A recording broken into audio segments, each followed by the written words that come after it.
지금 이 자리에 예배를 드리러 오신 새해 첫날에 주님의 이름으로 환영하고 축복합니다. 우리 함께 이 시간 기도하겠습니다. 거룩하시며 존귀하신 하나님 감사드립니다. 이 자리에 나올 수 있도록 인도하여 주시는 주님의 참 크신 은혜 감사드립니다.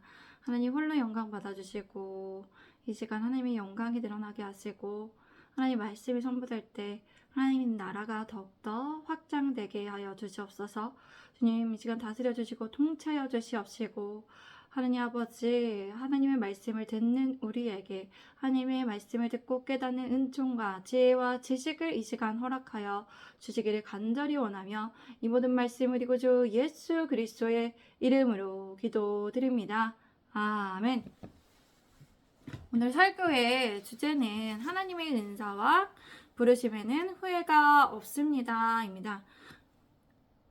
하나님의 은사와 부르심에는 후회가 없습니다 입니다. 로마서 11장에서는 이스라엘 민족의 구원에 대한 것과 이방인의 구원에 대해 다루고 있습니다. 하나님께서는 이스라엘 민족을 구원하시고자 했지만 그들이 복음을 불순종했습니다. 그러나 그들이 회개하고 돌아올 때 하나님께서는 그들을 받아주십니다. 복음은 누구에게나 열려 있습니다. 구원의 기회는 그 누구에게나 열려 있는 것입니다. 제가 1절과 2절까지의 말씀을 읽겠습니다. 그러므로 내가 말하노니 하나님이 자기 백성을 버리셨느냐?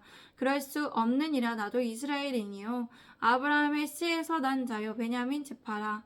하나님이 그 미리 아신 자기 백성을 버리지 아니하셨나니 너희가 성경이 엘리야를 가리켜 말한 것을 알지 못하느냐. 그가 이스라엘을 하나님께 고발하되. 계속해서 바울은 믿음과 구원이란 무엇인지 그리고 구원받을 세상은 누구인지에 대해서 잘 정리하여 명확하게 전하고 있습니다. 그는 하나님께서 자기 백성인 택하신 민족인 이스라엘을 버리지 않았다고 전합니다. 바울조차도 이스라엘 민족이며 그는 아브라함의 씨에서 난 자이고 베냐민 지파임을 명백하게 말하였습니다.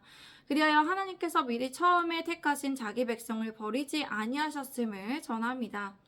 그리고 그 예로 들어 성경에 나오는 유명한 엘리야의 이야기를 들어 설명합니다. 엘리야는 그가 이스라엘을 고발하여 하나님께 호소하였습니다. 우리 함께 다음 구절에서 어떻게 엘리야가 말했는지 찾아보겠습니다. 제가 3절과 5절까지의 말씀 읽겠습니다. 주여 그들이 주의 선지자들을 죽였으며 주의 제단을 헐어버렸고 나만 남았는데 내 매버 목숨도 쳤나이다 하니 그에게 하신 대답이 무엇이냐? 내가 나를 위하여 바알에게 무릎을 꿇지 아니한 사람 7,000명을 남겨두었다 하셨으니 그런데 이와 같이 지금도 은혜로 택하심을 따라 남은 자가 있느니라. 엘리야는 이렇게 하나님께 호소하며 기도했습니다. 엘리야는 당시에 너무나 힘들었고 엘리야와 대적했던 자들인 이스벨과 관련한 자들이 주의 선지자들을 죽였으며 주의 제단을 헐어버렸다고 있었던 사실을 하나님께 말씀드렸습니다. 그래야 그 혼자 남았는데 그들은 엘리야의 목숨마저 찾고 있기 때문에 그의 외롭고도 고독하고 참혹한 현실에 대해 하나님께 호소하였죠. 하나님께서는 그러한 그의 기도에 이렇게 응답하여 주셨습니다. 내가 바알에게 무릎을 꿇지 않은 사람 7,000명을 내 앞에 남겨두었다고 말씀하셨습니다. 그렇게 바울은 그렇게 남아있는 자들이 지금 이 시기에도 하나님의 은혜로 택하심을 입은 사람이 남아있다고 전하였습니다. 우리 함께 6절에서 9절까지의 말씀을 읽겠습니다. 만일 은혜로 된 것이면 행위로 말미암지 않음이니 그렇지 않으면 은혜가 은혜되지 못하느니라. 그런즉 어떠하냐? 이스라엘의 구원은 그것을 얻지 못하고 오직 택하심을 입은 자가 얻었고 그 남은 자들은 우둔하여 졌느니라. 기록된 바 하나님이 오늘까지 그들에게 혼미한 10년과 보지 못할 눈과 듣지 못할 길을 주셨다 함과 같으니라. 또 다윗이 이르되 그들의 밥상이 올무와 덕과 거치는 것과 보응이 되게 하시었고 그들의 눈은 흐려 보지 못하고 그들의 등은 항상 굳게 없어서 하였느니라. 그렇게 하나님의 은혜로 된 것이면 행위로 말미암지 않은 것이죠. 그렇지 않으면 은혜가 은혜되지 못하기 때문입니다. 사람이 어떤 노력과 의지로 행위로 바알에게 무릎 꿇지 않은 7,000명이 남아있는 것이 아니라 하나님의 은혜를 내려주셔서 그들이 구원받을 수 있고 다음 세대를 위해 남겨두셨던 것입니다. 그렇기에 이스라엘의 구하는 것을 얻지 못하였습니다. 여기에서 그들이 구하였던 것은 하나님의 의를 말하는 것입니다. 그들에게 하나님을 향한 열심이 있었지만 그들은 방향을 제대로 잡지 못하고 구원을 받지 못하게 되었습니다. 그들은 그리스도를 믿지 않았고 도리어 배척하여 죽게 하였습니다. 그러나 그런 본질적인 이유는 하나님의 택하심이 그들에게 없었기 때문에 그들이 그렇게 한 것입니다. 그러므로 오직 택하심을 입은 자가 얻었습니다. 이스라엘 민족 중에 하나님께 택하심을 받은 사람들만이 하나님의 은혜에 힘입어 구원을 받게 되었다는 것입니다. 그리고 그 나머지 사람들은 완고해졌습니다. 택하심을 받지 못한 사람들은 완고해졌다는 것입니다. 8절에 이 말씀은 이사야 29장 10절 말씀과 신명기 29장 4절 말씀을 인용한 것입니다. 대저 여호와께서 깊이 잠들게 하는 영을 너희에게 부어주사 너희의 눈을 감기셨음이니 그가 선지자들과 너희의 지도자인 성년자들을 덮으셨음이라. 그러나 깨닫는 마음과 보는 눈과 듣는 귀는 오늘까지 여호와께서 너희에게 주지 아니하셨느니라. 하나님께서 그들에게 혼미한 영을 허락하시고 깨닫는 마음과 듣는 귀를 주지 않으셨다는 것입니다. 하나님께서 이와 같이 그들에게 그렇게 하지 못하게 하시는 그런 주권이 있었다는 것입니다. 그들이 너무나 완악한 존재이기 때문에 하나님의 말씀에 불순종해서 허락하지 않으셨던 것입니다. 9절과 10절 말씀은 시편 69편의 22절 23절의 말씀을 인용한 것입니다. 그들의 밥상이 올무가 되게 하시며 그들의 평안이 덫이 되게 하소서. 그들의 눈이 어두워 보지 못하게 하시며 그들의 허리가 항상 떨리게 하소서. 그들의 밥상이 올무가 되고 덫이 되게 하여 주시옵소서. 그들이 걸려 넘어지고 보복을 받게 하여 주십시오. 그들의 눈이 어두워져서 보지 못하도록 하여 주시옵소서. 그들의 등이 언제나 굽어있게 하여 주십시오. 바울은 이렇게 다윗의 시편의 시를 인용하여 완악해 친 이스라엘들이 당면한 그런 심판을 깨우쳐 주고 있습니다. 이렇게 선택받지 못한 유대인들은 철 비극이 비유에 대해서 비유적으로 바울은 잘 묘사하여 암시하였습니다. 제가 11절에서 16절 말씀을 읽겠습니다. 그러므로 내가 말하노니 그들이 넘어지기까지 실족하였느냐 그럴 수 없느니라. 그들이 넘어짐으로 구원이 이방인에게 이르러 이스라엘로 시기나게 함이니라. 그들의 넘어짐이 세상의 풍성함이 되며 그들의 실패가 이방인의 풍성함이 되거든. 하물며 그들의 충만함이리요. 내가 이방인인 너희에게 말하노라. 내가 이방인의 사도인 만큼 내 직분을 영광스럽게 여기노니 이는 혹 내 고륙을 아무쪼록 시기하게 하여 그들 중에서 얼마를 구원하려 함이라. 그들을 버리는 것이 세상의 화목이 되거든 그 받아들이는 것이 죽은 자 가운데서 살아나는 것이 아니면 무엇이리요. 제사하는 처음 익은 곡식 가루가 거룩한즉 떡덩이도 그러하고 뿌리가 거룩한즉 가지도 그러하니라. 그러므로 바울은 묻습니다. 이스라엘이 걸려 넘어져서 완전히 쓰러져 망하게 되었습니까? 그렇지 않습니다. 그들이 넘어짐으로 인하여 구원이 이방인에게 이르렀습니다. 이로 인해 이스라엘로 질투하는 마음이 일어나게 하려는 것입니다. 이스라엘 민족에게는 가장 먼저 예수 그리스도를 영접할 수 있는 기회가 주어졌는데 그들은 예수님을 배척하고 그러므로 하나님의 은혜가 그들에게 떠나고 말았습니다. 그로 인하여 구원이 어디에게 이르렀냐? 이방인들에게 흘러가게 되었고 예수 그리스도를 믿고 이방인들이 하나님의 은혜를 받는 모습을 보고 이스라엘들이 시기하게 하려는 것입니다. 이스라엘 민족들이 보고 질투하게 느끼려 하는 것입니다. 그래서 그들이 자신들의 처한 상황에 대해 생각해보고 복음 안에 들어오게 하려는 것입니다. 12절 이스라엘의 넘어짐이 세상의 부요함이 되고 이스라엘 실패가 이방 사람의 부요가 되었다면 이스라엘 전체가 바로 설 때에 얼마나 더 충만한 부요함이 있겠습니까? 이스라엘이 예수 그리스도를 거부하고 배척한 결과 세상의 부요함이 되고 이방 사람의 부요가 그것이 이방 사람들에게 은혜가 흘러가서 부요가 되었는데 하나님의 은혜를 마음껏 누릴 수 있게 이방인들이 되었습니다. 그러나 이스라엘 전체가 원래 선택받은 민족이기 때문에 그들의 전체가 바로 설 때 하나님께 돌아오게 될 때는 그들에게 훨씬 더 많은 결실을 맺게 될 것이라는 것입니다. 13절 이제 나는 이방 사람인 여러분에게 말합니다. 내가 이방 사람에게 보내심을 받은 사도이니만큼 나는 내 직분을 영광스럽게 생각합니다. 나는 어떻게든 내 이스라엘의 동족에게 질투심으로 유발해서 그 가운데서 몇 사람이라도 구원받게 하려는 것입니다. 바울은 이렇게 해서라도 동족을 구원받기를 원했습니다. 그들을 향한 사랑과 그런 긍휼을 이렇게 나타내 표현했습니다. 진심으로 그들을 바랐습니다. 15절 하나님께서 그들을 버리신 것이 세상의 화목이 되었다면 하나님께서 그들을 받아들이심은 죽은 사람들 가운데서 살아나는 삶을 주시려는 것입니다. 이스라엘 민족이 가지고 있던 특권을 그들이 배척한 결과 그들을 하나님께서 세상의 화목에 이루는 방편으로 그렇게 사용하셔서 하나님께서 이스라엘 백성들을 일정한 기간 동안 내버려 두셨습니다. 버려지게 하셨습니다. 그리고 하나님께서 이방인들을 받아들이심은 죽은 사람들 가운데 살아나는 삶, 성도의 부활을 주시려는 것입니다. 첫 열매로 바치는 반죽 덩어리가 거룩하면 반죽 덩어리도 전체도 그럽니다. 여기에서는 비유적으로 해서 첫 열매나 어떤 가지에 대해서 얘기를 하고 있습니다. 나무에 대해서. 또 뿌리가 거룩하면 그 가지도 거룩합니다. 첫 열매와 뿌리는 무엇을 의미하느냐? 이스라엘의 선택된 자들을 비유하고 있습니다. 이스라엘 선택자 자들이란 구체적으로 말하면 아브라함과 이삭과 야곱, 믿음의 조상들을 말합니다. 그리고 만죽 덩어리와 가지는 그 후에 이어지는 믿음의 유산을 받게 될 선택된 자를 말합니다. 구원에 이르게 될 믿음의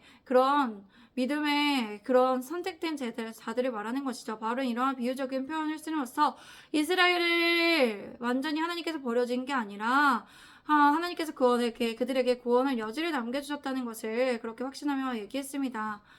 우리 함께 17절에서 21절까지 말씀을 읽겠습니다. 시작. 또한 가지의 얼마가 꺾이었는데 돌 감람나무인 네가 그들 중에 접붙임 되어 참 감람나무 뿌리의 진액을 함께 받는 데가 되었은즉 그 가지들을 향하여 자랑하지 말라. 자랑할지라도 네가 뿌리를 보존하는 것이 아니요 뿌리가 너를 보존하는 것이니라. 그러면 이 말이 가지들이 꺾인 것은 나로 접붙임을 받게 하려 함이니라 하리니 옳도다. 그들을 믿지 아니하므로 꺾이고 너는 믿음으로 섰느니라. 높은 마음을 품지 말고 도리어 두려워하라. 하나님이 원가지들도 아끼지 아니하셨으니 너도 아끼지 아니하시리라. 17절에 감람나무는 올리브나무를 말합니다. 참 올리브나무 가지들 가운데 얼마를 꺾이었는데 그 자리에다 돌 올리브나무인 그들이 접붙여 주었습니다. 그렇게 그대가 참 올리브나무의 뿌리에서 올라오는 진액인 양분을 함께 받게 된 것입니다. 17절의 참 올리브나무는 이스라엘을 말합니다. 그리고 돌 올리브나무는 이방 민족을 말합니다. 그러나 그 가지들을 향하여 자랑하지 말아야 한다는 것입니다. 자랑한다 할지라도 그대가 뿌리를 보존하는 것이 아니라 뿌리가 그들을 보존하게 한다는 것입니다. 선택된 민족으로부터 받은 그 하나님의 말씀이 이루어진 하나님 율법과 관계, 언약과 이런 믿음의 것들이 있기 때문에 그러므로 본래 가지가 잘려나간 것을 그 자리에 내가 접붙임을 받게 하기 위한 것이었다라고 말해야 합니다. 하나님의 구원 계획이 있었기 때문이라고 말을 해야 합니다. 그렇습니다. 그들은 예수 그리스도를 믿지 않았으므로 꺾어졌습니다.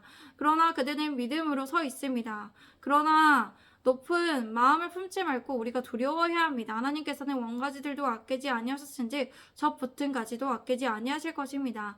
그러므로 우리가 하나님의 은혜로 믿음의 선물로 우리가 믿을 수 있었다는 것이 우리가 위대해서 어떤 특별한 이유가 있었기 때문에 우리가 어떤 우위권이 우선권이 우리는 어떤 잘남이 있어서 그런 것이 아니라 하나님께서 우리에게 자비를 베풀어 주심으로 있기 때문에 믿음으로 교만하지 않아야 한다는 것입니다. 이스라엘 민족들처럼 교만하지 않고 불순종하지 않고 그들이 선택된 민족이라고 생각해서 무조건적인 구원을 얻을 수 있다라고 생각하지 않고 영적으로 무지하지 않을 수 있도록 늘 항상 겸손하게 늘 새로운 마음으로 성령님의 인도하심을 받아 하나님과의 바른 관계로 살아가야 합니다.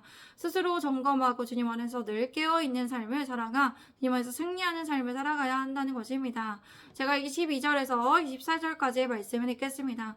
그러므로 하나님의 인자하심과 존엄하심을 보라. 넘어지는 자들에게는 존엄하심이 있으니 너희가 만일 하나님의 인자하심에 머물러 있으면 그 인자가 너희에게 있으리라. 그렇지 않으면 너도 지키는 바 되리라. 그들도 믿지 아니하는데 머무르지 아니하면 접붙임을 받으리니 이는 그들의 접붙이실 능력이 하나님께 있음이라. 네가 원 돌감람나무에서 찍힘을 받고 본성을 거슬러 좋은 감람나무에 접붙임을 받았으니 원가지인 이 사람들이야 얼마나 더 자기 감람나무에 접붙이심을 받으랴. 그러므로 하나님의 인자하심과 존엄하심을 잘 생각해야 합니다.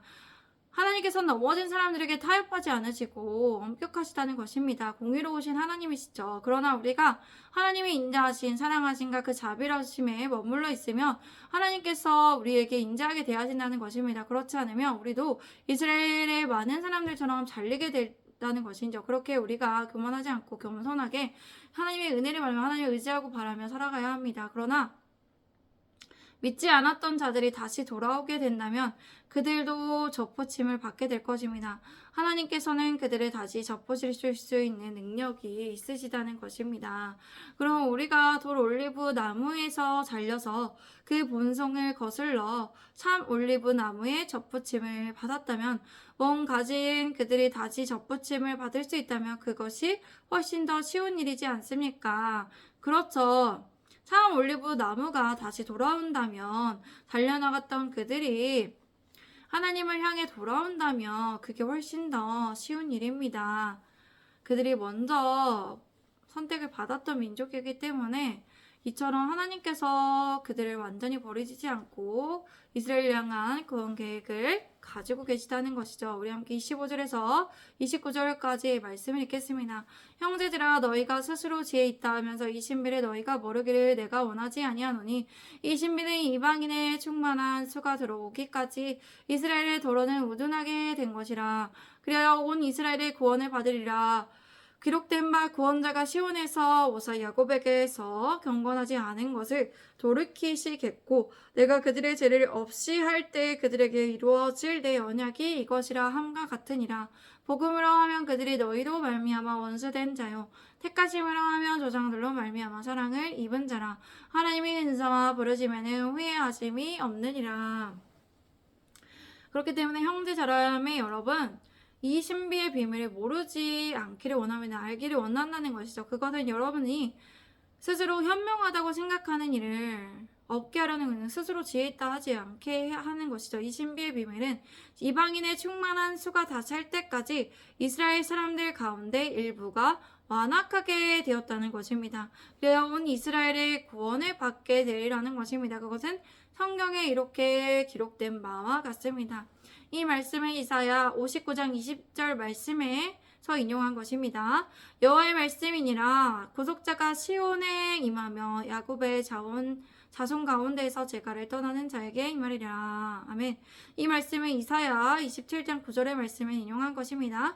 야곱의 비리가 속함을 얻으며 그의 죄 없이 함을 받을 결과는 이로 말미암나니 곧 그가 제단의 모든 돌을 부서진 횃돌 같게 하며 아세라와 태양상이 다시 서지 못하게 함에 있는 것이라. 하나님께서는 이와 같이 이사야의 말씀을 통해 미리 예언하셨습니다. 그래야 이스라엘을 향한 구원 계획을 가지고 계셨습니다. 하나님께서는 이스라엘의 죄일 없을 때에 그들과의 사이의 언약을 이루실 것입니다. 하나님께서 이스라엘 조상들에게 주신 그분의 약속은 여전히 유효하기 때문입니다. 복음의 관점에서 보면 이방 민족들로 인해 이스라엘 민족들은 하나님의 원수가 되었어요. 그러나 택하심을 받았다는 관점에서 보면 그들은 믿음의 조상들로 인해 하나님의 사랑을 받은 사람들이죠. 믿음의 조상들 아브라함과 이삭과 야곱, 믿음을 지켰던 사람들입니다. 하나님의 뜻대로 행했던 사람들입니다. 하나님의 은사와 부르심에는 후회하심이 없습니다. 이처럼 번복될 수 없어요. 하나님께서는 신실하신 분이십니다. 하나님께서 거저주시는 선물, 부여된 은총들과 택하심의 부르심은 철회되는 것이 아니라 하나님께서 그들에게 잠시 거리를 두시고 또 그들을 잠시 버려두게 하시는 것은 하나님의 시간표에 따라 또 그들이 하나님의 뜻대로 생활하지 않고 불순종했기 때문에 그들을 놔두시고 하나님의 공의에 의해 다스리시는 원칙이 있기 때문입니다. 하나님께서 그래서 이스라엘 향한 약속의 신실성과 적세성은 변하는 것이 아니라는 것이죠. 제가 30절과 32절 말씀을 읽겠습니다. 너희가 전에는 하나님께 순종하지 아니하더니 이스라엘에 순종하지 아니함으로 이제 긍휼을 입었는지라. 이와 같이 이 사람들이 순종하지 아니하니 이는 너희에게 베푸시는 긍휼로 이제 그들도 긍휼을 얻게 하려 하심이라. 하나님이 모든 사람을 순종하지 아니하는 가운데 가두어 두심은 모든 사람에게 긍휼을 베풀려 하심이로다.